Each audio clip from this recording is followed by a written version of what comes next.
अस्सलाम वालेकुम दोस्तों, क्या हाल है? ठीक हो? खुश हो? राजधानी की कहानी पर भी करूँ तो नाल तो दसूँ भी सही कि राजधानी दे विच क्या खबरां हैं, क्या थींदा पे अजकल मुल्क दे विच सैलाब हैं, सैलाबी सूरत हाल है। सैलाब दी अपडेट बहुत ज़्यादा है, ज़्यादा खबरां भी सैलाब के हवाले नाल हैं। पॉलिटिक्स च बहुत कुछ थींदा पे, लेकिन वड्डी ते अहम खबर जिहड़ी है वो अज मुल्क दे विच सैलाब के हवाले नाल है। ते इन गल्लों तो दसूँ ही सही कि क्या खैर खबरां हैं। दरियाए सतलुज की क्या सूरत हाल है, दरियाए चनाब का रेला है उत्थां क्या सूरत हाल है, ते नाल नाल दरियाए रावी दे विच जेड़ा फ्लड है उंदी क्या सूरत हाल है। ये सारे अपडेट्स तो कुछ नाल नाल सफ़र भी करूँ ते दस्सें दे भी जरूर। सब तो पहले तो दरियाए चनाब दे उत्ते अज जेड़ा है वड्डा रेला गुजरदा पे। अज हैड कादराबाद को बचावन दे कीते दरिया दे बंद धमाके नाल उड़ाए गए। मंडी बाउद्दीन ते अलीपुर चट्ठा दे करीब जेड़ा है बंद त्रोड़े गए तां जो कादराबाद हैडवर्क्स को जेड़ा दबाव हा सैलाबी रेले दा उंदे बचाया बन सके। हाफजाबाद, वजीराबाद ते फालिया दे इलाके जेड़े हैं ये सारी सूरत हाल दे विच मुतासिर थी सन। ये है जनाब अली सूरत हाल। इन तो इलावा पानी का बहाव जड़ा हा अज दरिया चनाब दे विच 10 लख तो उत्ते हा।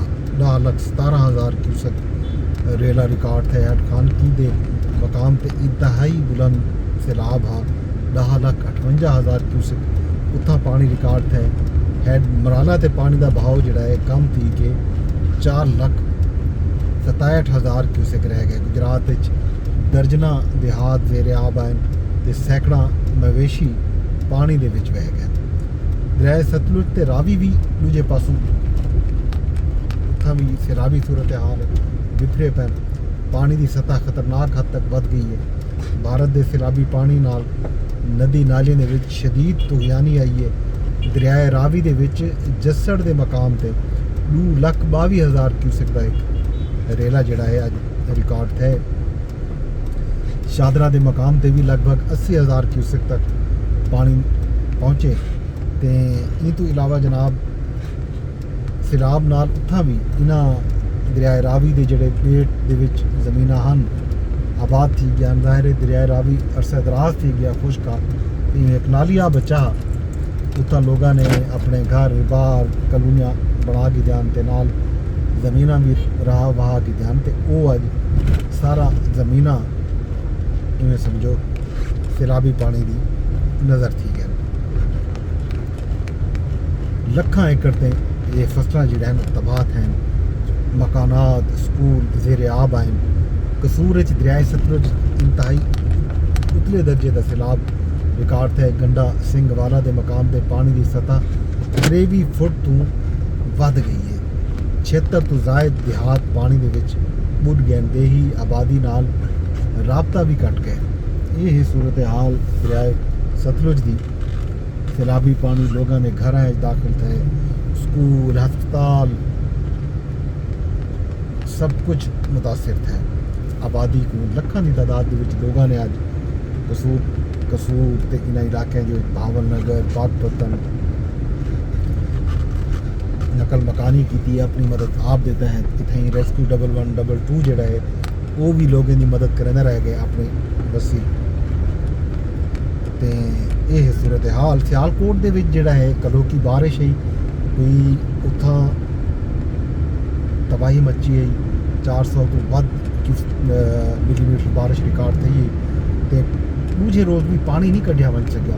तो नाला एक दा पानी भी लोगों के घर नाला पलखू का पानी भी इवें समझो शहर के कुछ इलाके बैठे गलियों के खड़िया गड्डियां खास तौर पर अस्करी जड़ा है 3 उत्थां पानी का बहाव इवें समझ जिमें पिया बंदा जिमें कोई दरिया पिया बंदा हो कश्तियाँ इवें समझो उन्होंने इलाकों के जोड़े रिहायशी इलाके हैं उतना रेस्क्यू 1112 कश्तियों की मदद नाल लोगों को रेस्क्यू किए लोग ट्रैक्टर ट्रालियां ते अपना समान ढोंदे रह गए अपने बाल ढोंदे रह गए दीवारां डठन लोगों के इवें समझो इन्होंने इलाकों के मुर्गी फार्म सन वो कैटल फार्म्स तबाह थे लोगों का मंझी गमी बकरियां भेड़ा लुट गए बहुत ज़्यादा नुकसान थे सैलाब कोट के बजवात सैक्टर का अगर गाल करूँ तो उत्थां भी 85 तो वध देहात का ज़मीनी राबता इवें समझो